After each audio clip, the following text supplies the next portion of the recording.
বেঙ্গল অলিম্পিকের জোর প্রস্তুতি, মাঠ পরিদর্শনে কর্তৃপক্ষ। জেলায় এই প্রথম হতে চলেছে বেঙ্গল অলিম্পিক। 7, 8, 9 ও 10 এপ্রিল 4 দিন ধরে মালদায় হতে চলেছে বেঙ্গল অলিম্পিক। তারই প্রস্তুতিতে গেমস টেকনিশিয়ানদের নিয়ে মাঠ পরিদর্শনে এলেন স্টেট গেমস এর চেয়ারপারসন স্বরূপ বিশ্বাস। বৃন্দাবনী মাঠ, মালদা ক্লাবের টেবিল টেনিস মাঠ, বিবেকানন্দ যুব ক্রীড়া সংস্থার মাঠ, জেলা ক্রীড়া সংস্থার মাঠ, swimming pool, indoor stadium, Shahapur Pabnapara মাঠ সহ জেলার বিভিন্ন প্রান্তে বেশ কয়েকটি স্কুলের মাঠ বেঙ্গল অলিম্পিক অনুষ্ঠিত হবে। তাই এদিন সকাল থেকে মাঠের পরিস্থিতি পরিকাঠামো খতিয়ে দেখেন তারা। খেলোয়াড় সহ অফিসিয়ালদের সাথে কোনো সমস্যা যাতে না হয় সে বিষয়েও মাথায় রাখেন। পরিদর্শনে স্টেট গেমস চেয়ারপারসনের সঙ্গে ছিলেন মালদা জেলা ক্রীড়া সংস্থার সম্পাদক তথা ইংরেজবাজার পৌরসভার পৌরপ্রধান কৃষ্ণেন্দু নারায়ণ চৌধুরী।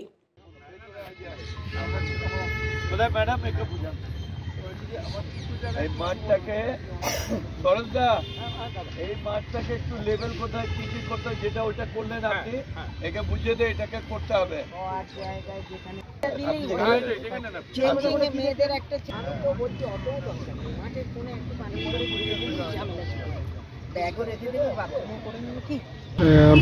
প্রথমে ধন্যবাদ জানাবো কৃষ্ণেন্দু নারায়ণ চৌধুরীকে। তিনি দীর্ঘদিন ধরে চাইছিলেন যে এই মালদায় একটা স্পোর্টসের কোনো বড় ইভেন্ট হোক।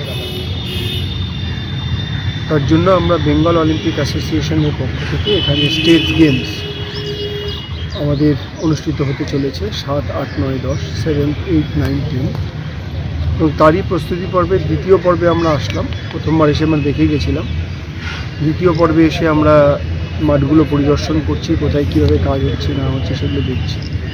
আমি ধন্যবাদ জানাবো বাবুদাকে, যে যার কঠোর পরিশ্রম ছাড়া এত বড় একটা অনুষ্ঠান করা অসম্ভব। তো একটা টিম, আপনি জানেন যে বেঙ্গল অলিম্পিকে প্রায় 42টা ইউনিট, তার প্রায় এখানে 28টা থেকে 29টা ইউনিট এখানে ডিফারেন্ট টাইপ অফ গেমস এখানে অনুষ্ঠিত হবে। যেমন এই যে মাঠে আমরা দাঁড়িয়ে আছি, সেখানে হকি হবে, তার পাশেই লং টেনিস হবে, তার পাশে বিলিয়ার্ড হবে, টেবিল টেনিস হবে, একটু বাদিকে চলে গেলে যোগা হবে। মানে এই জায়গাটাকে সারাউন্ডিংস ঘুরেই প্রায় 12টা থেকে 15টা গেম হবে। কিছুটা সুইমিং পুলে হবে, সুইমিং হবে। অ্যাপ্রক্স আপনার এখানে খেলোয়াড় এই মুহূর্তে যে আমাদের কাছে হিসেব, প্রায় 5,500-এর উপরে স্পোর্টস পার্সোনাল আসবেন ডিফারেন্ট টাইপ অফ স্পোর্টসে, এবং তাদের টেকনিক্যাল অফিসিয়াল আসবেন মোর দ্যান 1000, মানে প্রায় 6,500 লোকের সমাগম করবে। ব্যুরো রিপোর্ট, নিউজ পঙ্গ টাইম।